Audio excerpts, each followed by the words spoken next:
your gaze and listen to the talk with full concentration, because by looking here and there, who's coming, who's going, playing with your finger, with your clothes, or playing with your mobile phone are all forms of distractions.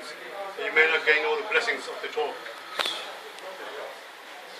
It is reported in Tirmidhi on the night of Huzur Sayyidina Abu Darda Razillah Ta'ala anhu, that Rasulullah Sallallahu Alaihi Wasallam is reported to have said, whoever sends peace and blessings through the salutation upon me 10 times in the morning, 10 times in the evening, he will receive my intercession on the day of judgment. Sallu ala Habib.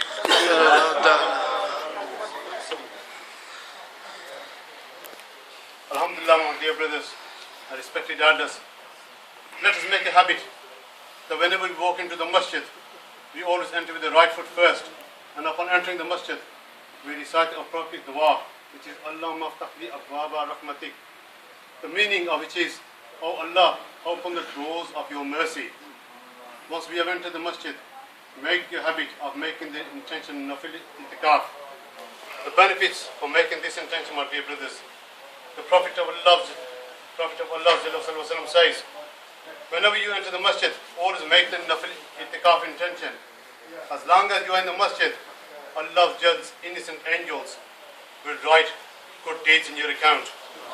So let us remember that eating, drinking and sleeping is not allowed in the masjid, but by making this intention, it makes it permissible.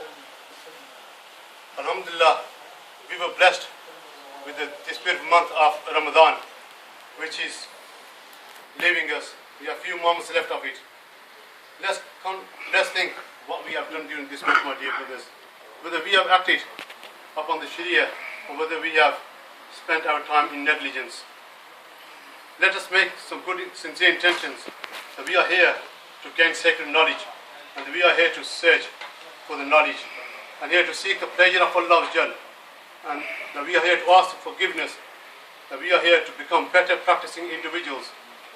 And with this in mind, we are here to gain enthusiasm and jazbah to undertake the mission that has been set out by our sweet Murshid, honorable spiritual guide, Amir al-Sunnah, Dhan Barkamaliya. The scholars, they say that to learn about the deen at the time of fitna, at the time of tribulation, if a person acts upon one sunnah of the Prophet of Allah, then that is better than reward of 100 martyrs. Alhamdulillah, my dear brothers, we have the opportunity that we are here in the masjid today. We have been in the masjid. Those of you who are doing itikaf, congratulations, my dear brothers. You have spent time, 10 days in the masjid, away from the worldly act. Sayyidina Urwa Razillah Ta'ala anhu was a famous hadith scholar who was born in the year 22 Hijri of the Khalifa Sayyidina Umar Razillah Ta'ala anhu and died in 94 Hijri. Sayyidina Urwa Razillah Ta'ala anhu was a tabi of successor of the Sahaba, and we all know that the Sahaba were the blessed companions of the Prophet of Allah. His father was Sayyidina Azuz Zubayr bin Awam Razillah Ta'ala anhu, one of the 10 promised with the paradise. His mother was Sayyidina Asma Razillah Ta'ala anhu, the daughter of Sayyidina Abu Bakr Siddiq Razillah Ta'ala anhu. Sayyidina Urwa Razillah Ta'ala anhu acquired knowledge from many Sahaba until he became one of the 7 scholars of fiqh in Medina al-Munawwara, upon whom people depended on. He would read a fourth of the Quran during the day, and then he would repeat that by heart in the night prayers. And it is not known that he had left his practice from his early youth at the age of 14 to the day he died at the age of 71, except on one occasion. We are now talking about the love Sayyidina Urwa Razillah Ta'ala anhu had for the Holy Quran. How he had read the Holy Quran every single day, apart from one day. And this was when Sayyidina Urwa Razillah Ta'ala anhu was invited by the Khalifa Al-Walid bin Abdul Malik Razillah Ta'ala anhu in Damascus. Sayyidina Urwa Razillah Ta'ala anhu accepted the invitation and went with his eldest son, Muhammad, who was one of the most handsome of men.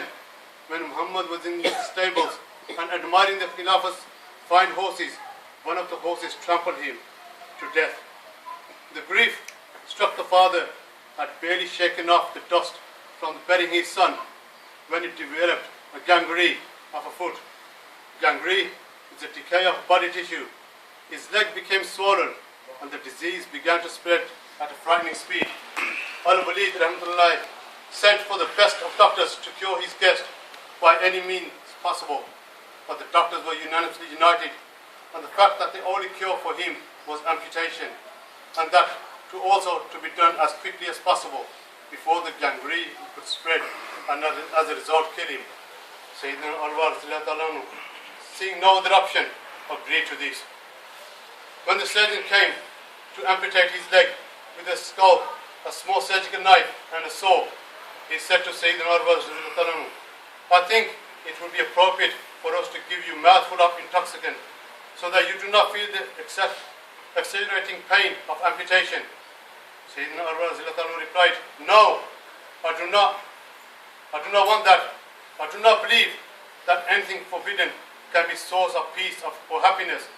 So the doctor said, so we will give you some tranquilizers. Sayyidina Ali replied, I do not wish to be deprived of one of my limbs without my feeling of any pain, and therefore the reward I spy it from Allah's Jal. Then just before the surgeon was about to cut his leg, a group of men came to them. So Sayyidina Ali said, who are these people? It was said to him, they have been sent for so that they can hold you, since perhaps when the pain becomes severe, it might cause you to pull back your leg, causing you harm. Sayyidina Ali replied, send them back. I have no need of them. I hope that the zikr of Allah's Jal, the remembrance of Allah's Jal, will be sufficient enough for me. My dear brothers, the surgeon began to first cut off his flesh with his small surgical knife, and when he reached his bone, he started to soar. At that time, he heard Sayyidina Ali recite the Holy Quran, Surah Nas. There is no God but Allah, and Allahu Akbar, Allah is great, until his leg was cut off. Sayyidina Ali then lost consciousness and fell into such a deep sleep that he did not read his normal portion of the Quran that day. This was the only time when he did not perform his regular good deed. When he regained his consciousness, he called for his amputated leg, kissed it, and said while rubbing his hand over it, I swear by the one who mounted me on you, I never used you to walk to any place of wrong action, or to any place where Allah's Jal would not like me to be. Then he gave instructions that the leg should be washed, perfumed, wrapped in a cloth, and buried into a Muslim graveyard. Sayyidina Ali was carried to his hometown of Madinah al-Munawwarah, where the people and his family gathered to meet him, upon where he promptly said, do not be frightened with what you see. Allah Almighty has bestowed upon me 4 sons, and he has taken back 1, and allowed me to remain with 3. So for him is a praise. Allah has given me 4 limbs, and he has taken 1, and allowed me to remain with 3. For him is a praise. I swear by you, by Allah Almighty, that if he has taken from me a little, then he has caused me to remain with much. And if he has tried me once, then he has forgiven me many times. Allahu Akbar, my dear brothers.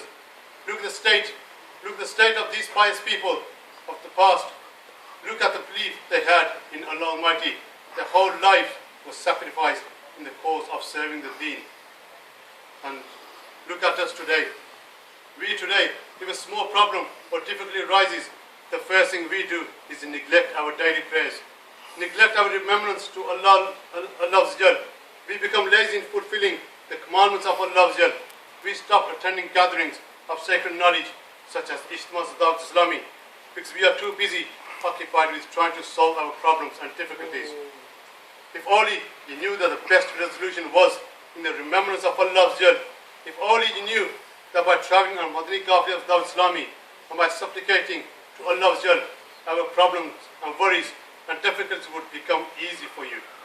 But instead of traveling on Madani Qafiyahs on a Friday, we'd rather be out in clubs and pubs in our city centres.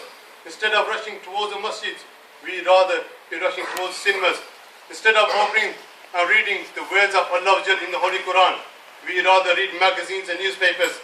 Instead of listening to the praise of Allah and His beloved Messenger Sallallahu Alaihi Wasallam, we rather listen to rap, hip-hop tunes and music of the West. And instead of watching Madani channel, we rather sit at home and watch Indian films and dramas. Is this what Islam is, my dear brothers? Is this what Allah Almighty has created us for? What we need to wake up and realize before death comes to us, one of us. And then we will say, oh Allah, if you only gave me one more time. My dear brothers, my Islamic brothers, once the angel of death comes and captures our soul, there's no coming back. Here, when we're at universities and colleges, we take exams. If we fail an exam, we have a chance to resit our exam in the next semester. If we don't pass that, we have another chance to sit our exams again, my dear brothers. But unfortunately, once our soul is captured, my dear brothers, there's no second chance. There's no coming back to this world, my dear brothers. So make the most of gaining good deeds while you're here, my dear brothers.